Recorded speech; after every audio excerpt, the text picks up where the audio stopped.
¿Qué tal, muchachos? ¿Cómo están? Bueno, bienvenido pues una vez más, en esta ocasión al curso de estática. Y uno de los primeros temas que vamos a realizar el día de hoy es el tema de operaciones con vectores.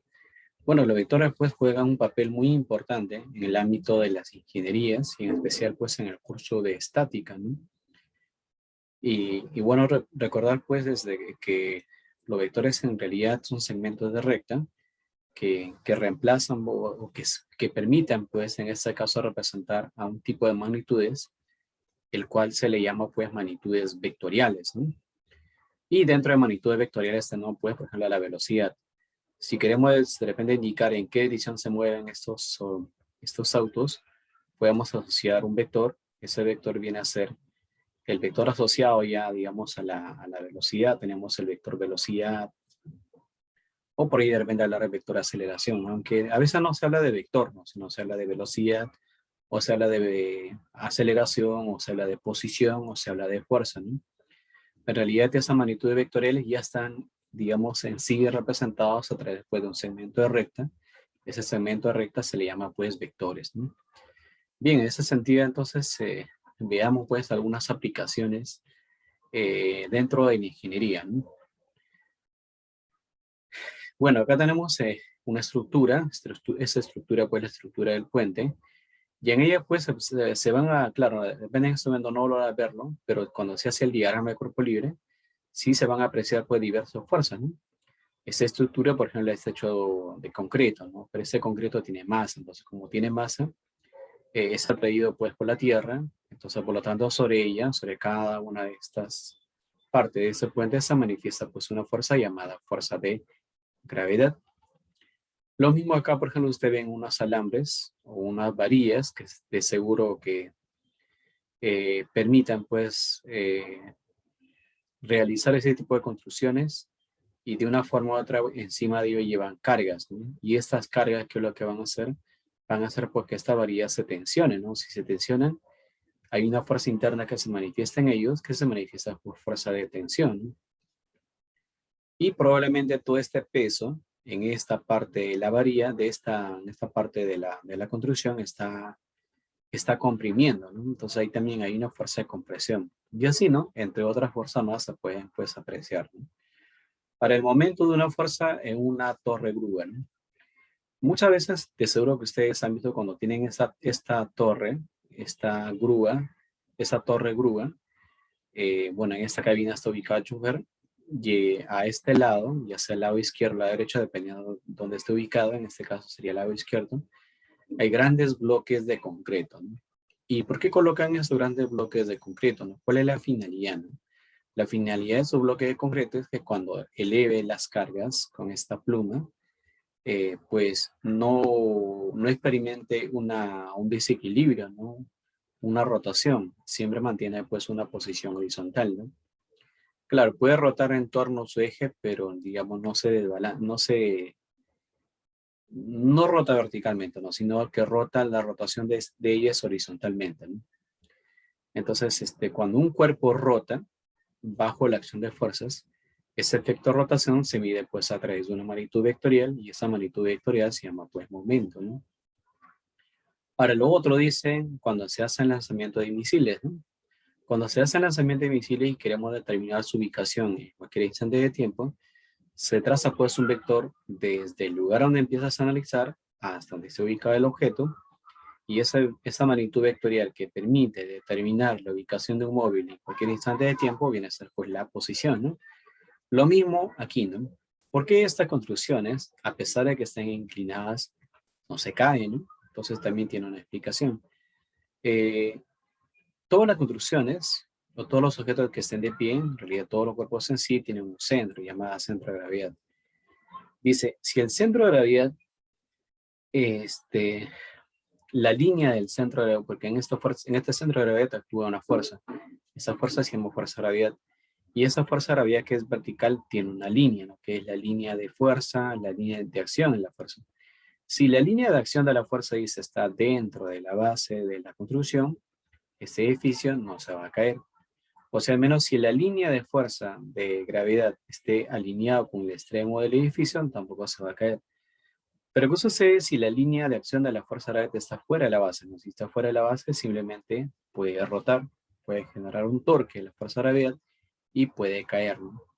Entonces, el hecho de que estas construcciones no caen es porque su centro de gravedad, su proyección está en la base de la construcción o su proyección al menos está en el extremo. Si está en el extremo o dentro de la construcción, simplemente pues no va a caer y mantiene pues esa posición. Entonces, pues en ese sentido, al finalizar esta sesión, ustedes deben ser capaces de usar, de representar a los vectores y usar los vectores para representar a las magnitudes vectoriales, ¿no? Y resolver, pues en ese sentido, problemas utilizando, bueno, para que la redundancia, a los vectores, dice, resolver problemas de vectores utilizando de manera correcta sus propiedades, ¿no? Bien, entonces empecemos a ver, pues, qué es un vector, ¿no? Un vector, dice, pues, es una herramienta matemáticas que sirven para representar a las magnitudes vectoriales. Algunos también lo definen así, son segmentos de recta que permiten pues, representar a las magnitudes vectoriales, ¿no? Y diversas formas de cómo se enfoca el concepto de vector, ¿no? Ahora, la ubicación de un vector. Para ubicar un vector mínimo necesita 2 puntos en el plano, ¿no? Entre esos 2 puntos podemos ubicar el vector. Esta línea que ustedes ven al fondo es la línea de acción de este vector. Y a lo largo de esta línea se puede trasladar pues este vector, ¿no? Puede subir o puede bajar. En sí son vectores libres y los vectores libres pueden trasladarse pues a lo largo de la línea de acción, ¿no? Los vectores siempre se representan con una letra y llevan una flecha encima. Esa es la representación, digamos, de un vector, ¿no? Ahora, esa flecha no significa que está apuntando hacia la derecha, ¿no? Sino que es la representación. Estos vectores tienen un módulo. Ese módulo, como que fuese la medida del vector o la magnitud del vector, se coloca, en algunos libros lo colocan el mismo vector entre barras o simplemente la letra sin barras, nada, sin flechas, y eso representa también lo que es el módulo, ¿no? Y si trazamos esta línea que es el eje X positivo, y desde ese eje X positivo medimos el ángulo en sentido antihorario hasta donde se ubica el vector en el plano, esta medida de este ángulo lo que nos indica es la dirección. Entonces, en ese sentido, vamos a ver la notación. Cuando ves tú la letra A, ¿cómo se lee? Se lee el vector A. Cuando ves la letra A sola, esto viene a ser el módulo del vector, el cual también se representa pues entre barras, la flechita, el vector, todo el vector con el símbolo, la flecha, entre barras. Este es el módulo o simplemente la letra sola, ¿no? Así que más adelante cuando ven la letra sola significa que es el módulo. Y bueno, pues la medida del ángulo te indica pues la dirección, ¿no? Ahora, veamos otro concepto muy importante, el concepto de vectores unitarios, ya que siempre toda magnitud vectorial siempre va a estar representada en función de su módulo y su dirección. Y su dirección generalmente lo define el vector unitario, ¿no? Entonces, en ese sentido dice, ¿qué es un vector unitario? Un vector unitario es aquel vector, dice, cuyo módulo es la unidad y es colineal con el vector original. Ese es un vector unitario. Ahora, ¿cómo representas un vector unitario? Bueno, primero ubica las líneas. A lo largo de estas líneas trazas el vector, bueno, ya está ubicado el vector, y paralelo a este vector trazas otro vector de menor dimensión que se simboliza con la letra U con el subíndice A. Esto significa que es el vector unitario asociado pues al vector A, ¿no? Propiedad. El módulo de un vector unitario siempre es la unidad. Así que cuando te hablan de vector unitario, de aquí en adelante siempre su módulo va a ser la unidad, sea cual sea el vector unitario, ¿no? Ahora dice, matemáticamente el vector unitario está definido como la razón entre dicho vector y su módulo. O sea, todo vector unitario, sea cual sea el vector unitario, matemáticamente es el vector entre su módulo. Entonces, si yo despejo al vector, ¿a qué va a ser igual? El módulo pasaría a multiplicar, entonces el vector ¿a qué va a ser igual? El módulo por su vector unitario, ¿no? Entonces, en sí, ¿no? Todo vector se expresa en función de su módulo y su vector unitario. Eso tienes que tener presente, digamos, cuando estemos en el proceso del desarrollo del curso. Y ese puede ser el curso de estática, el curso de dinámica, el curso de mecánica de fluidos. También tenemos pues el curso de resistencia a materiales, entre otros cursos más. De seguro que pues ustedes llevarán en el proceso de formación dentro de su carrera de ingeniería civil, ¿no? Bien, ahora otra herramienta muy importante es el caso de la decomposición. Pero antes de ver lo que es la decomposición, vamos a ver pues acá tenemos unos ejes, son los ejes coordenados, X, Y y Z. Entonces el eje X positivo, Y positivo, Z negativo, Z positivo, ¿no? A cada uno de los ejes, bueno, se le van a asociar pues unos vectores llamados vectores unitarios. Vector unitario Y, asociado al eje X, vector unitario J, asociado al eje y vector unitario K, asociado al eje Z, ¿no? Como ustedes pueden ahí notar, ¿no? Ahora, sea cual sea estos vectores unitarios, por propiedad, siempre su módulo va a ser igual a la unidad. Y recordad también que estos ejes coordenados son ejes perpendiculares. Entonces, en ese sentido, también esos vectores unitarios también son perpendiculares. Propiedad, eso no olvidar. Siempre esos vectores unitarios, su módulo es igual a la unidad. Ahora, veamos en qué consiste la decomposición. Bueno, acá dice decomposición rectangular, en el plano, ¿no? En realidad tú puedes hacer la decomposición en el plano o en cualquier espacio. Y la decomposición siempre va a consistir en expresar el vector original en función de otros vectores. Esos vectores generalmente reciben el nombre de componentes. En ese caso, si son de composición rectangular, se van a llamar pues componentes rectangulares del vector, ¿no? Entonces, en ese sentido dice acá, ¿no? Es aquel procedimiento que consiste en expresar un vector en función de otros, los cuales son mutuamente perpendiculares, ¿no? Mira, este es el vector A. Así te van a dar, ya sea en esta orientación u otra orientación, cualesquiera. Bueno, si desean, ustedes pueden trazar los ejes, como yo trazo ahí. Los son ejes referenciales. Y el siguiente paso va a ser trazar los vectores. Pero esos vectores, o sea, si el vector está así en forma saliente, es como que cortaras de la mitad y los abres. Si los abres, uno se viene para acá y el otro se viene hacia arriba, ¿no? Si él es saliente, estos componentes también son salientes, ¿no? Y hay otro aspecto muy importante que tienen que delinear. A los extremos, es como si encerraras en un recuadro este vector. ¿Eso con qué finalidad se hace? ¿No? Con la finalidad de que las componentes no sean ni más pequeño ni muy grande, ¿no?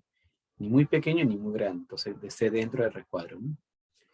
Muy bien, ahora ubicamos un ángulo. Bueno, tal como está, este vector de azul ya se descompuso en una componente que es el A sub X, componente horizontal también salíamos porque está en la horizontal, o componente a lo largo del eje X, y otra componente a lo largo del eje Y.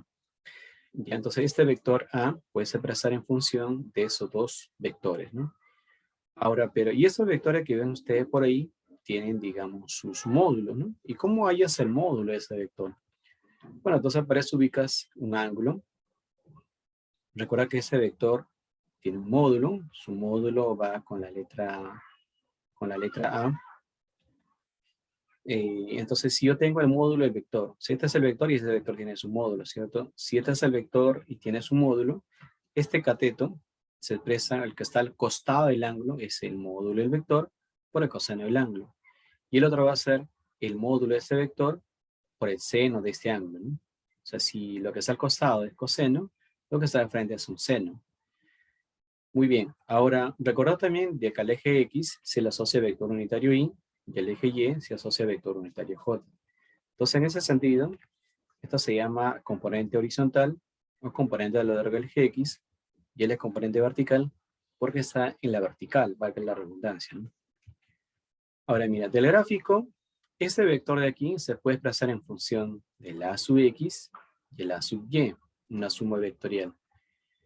Pero todo vector, como les había mencionado, puede desplazar en función del módulo y su vector unitario.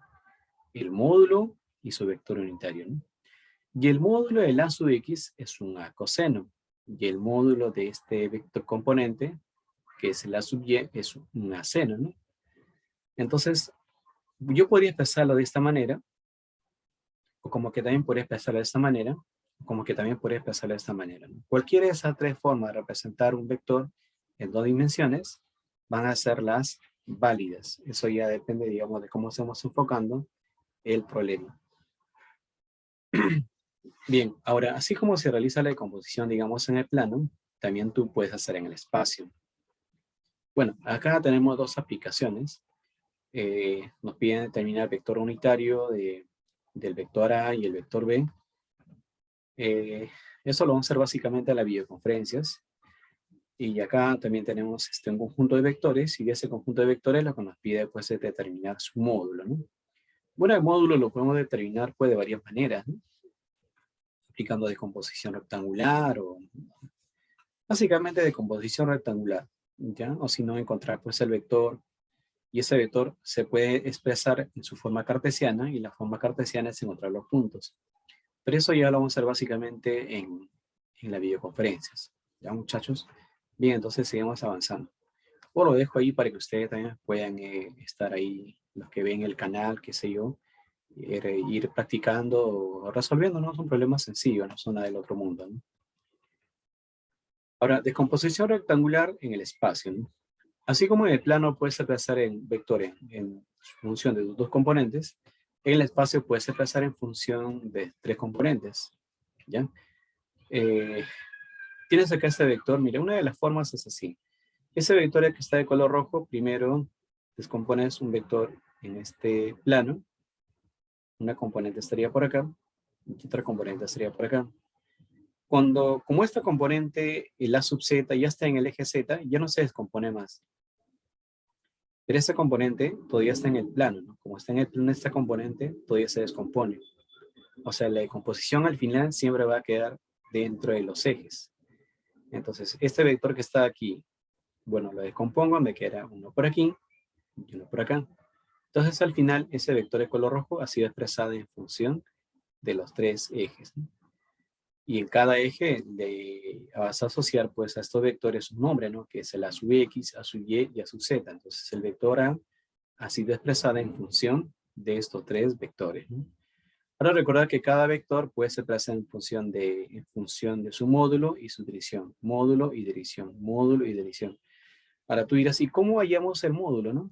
Mira, como este es el ángulo, al costado del ángulo siempre se expresa como coseno, por eso que es A coseno por el I. Ahora tenemos el siguiente, el A sub Y. El A sub Y, este es el vector y este es la componente que queremos hallar. Y como está al costado del ángulo, esta de acá está al costado del ángulo, A coseno, ¿no? Entonces sería A coseno de beta por J. Y análogamente también este es el vector, esta es la componente, como está al costado del ángulo, sería pues un A coseno de phi. Entonces tienes ahí tres formas de cómo expresar pues este vector, ¿no? Ahora, tú te preguntarás, si una vez que yo tengo el vector, ¿cómo hallo su módulo, no? Entonces cuando tú tienes en dos o tres dimensiones, el módulo es la raíz cuadrada de esas componentes elevado pues al cuadrado, ¿no? Ahora, los cosenos directores, ¿para qué nos sirven? Nos sirven generalmente para determinar la medida de ángulos, o quizás una componente, si conocemos el vector, el módulo del vector original, no se puede llamar así, ¿no? Entonces, si queremos conocer componentes, queremos conocer la medida de los ángulos, básicamente aplicas este coseno directorio, ¿no? Bueno, aquí, cuando hagan los cálculos, necesariamente colócanlo con los signos, porque el coseno va a considerar también, digamos, cuando se despeja el ángulo, vas a tener un arco coseno, y ese arco coseno también va a tomar en cuenta, digamos, el signo. Y de esa manera te va a dar la representación, digamos, de la posición de los ángulos, ¿no? Entonces reemplazan cada una de estas componentes con su signo. En especial el A sub X, A sub Y y A sub Z, ¿no? Porque las A's siempre son positivas. Y hay una propiedad, ¿no? Que la sumatoria de los ángulos de estos cosenos directores siempre es igual a la unidad. Bueno, ahí me parece que hay un ejemplo. Y bueno, dice así, ¿no? Una fuerza es una magnitud vectorial que mide la acción de un cuerpo sobre otro. En ese sentido, dice, de gráfico mostrado, determina la medida del ángulo alfa y exprese el vector f, entonces el vector f en función de su componente cartesiano. Muy bien, te piden calcular la medida del ángulo alfa y expresar el vector en función de sus tres componentes.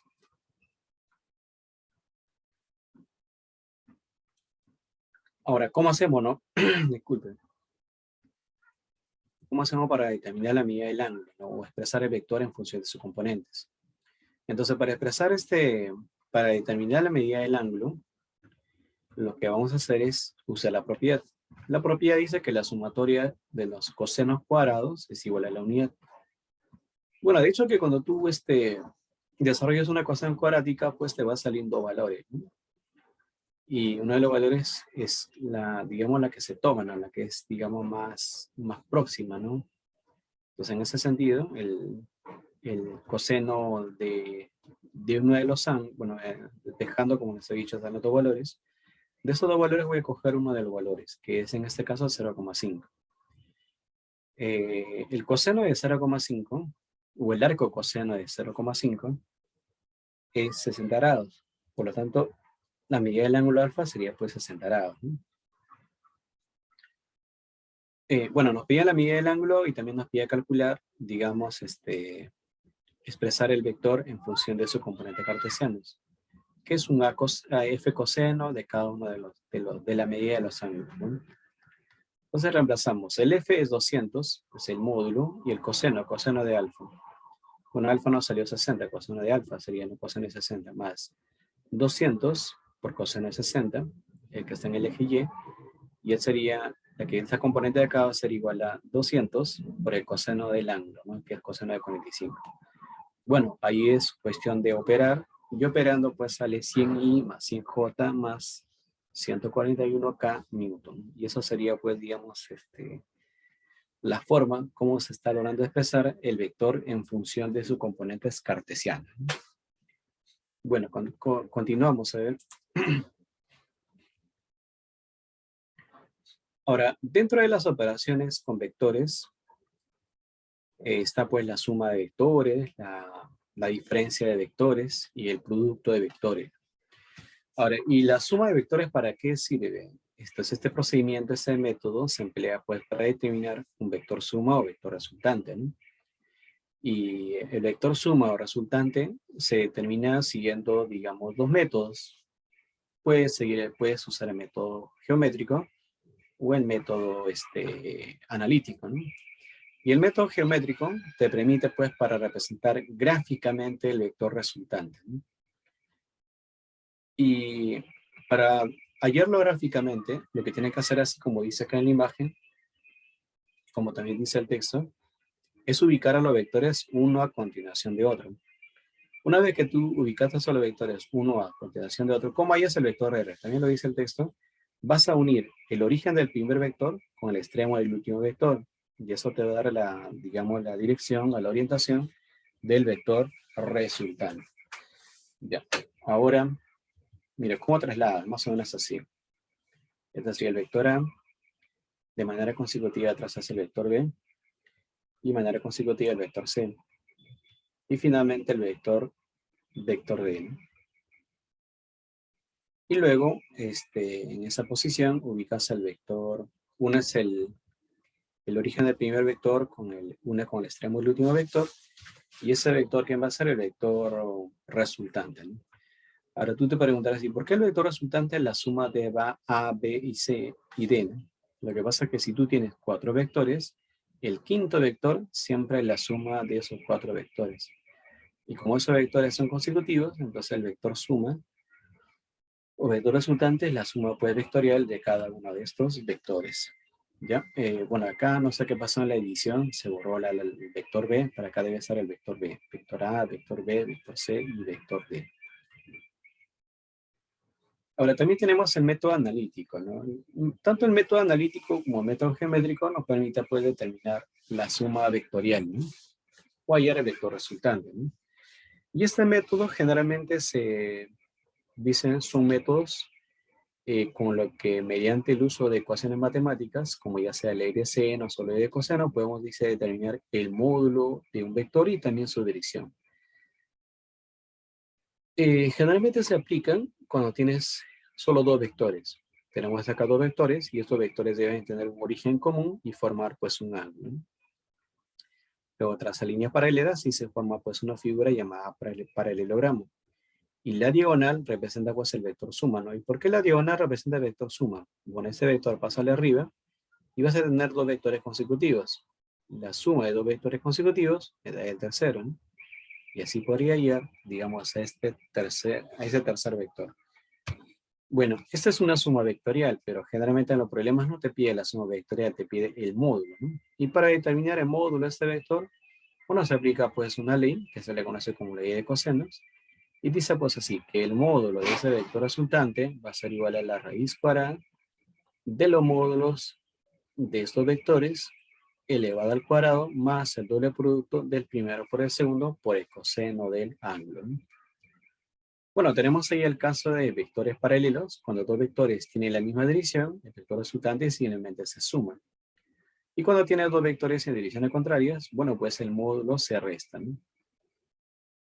Y si tiene dos vectores que son mutuamente perpendiculares, ¿cómo hallas el módulo del vector resultante? Bueno, trazando pues un teorema. Bueno, utilizando pues un teorema llamado el teorema de Pitágoras, ¿no?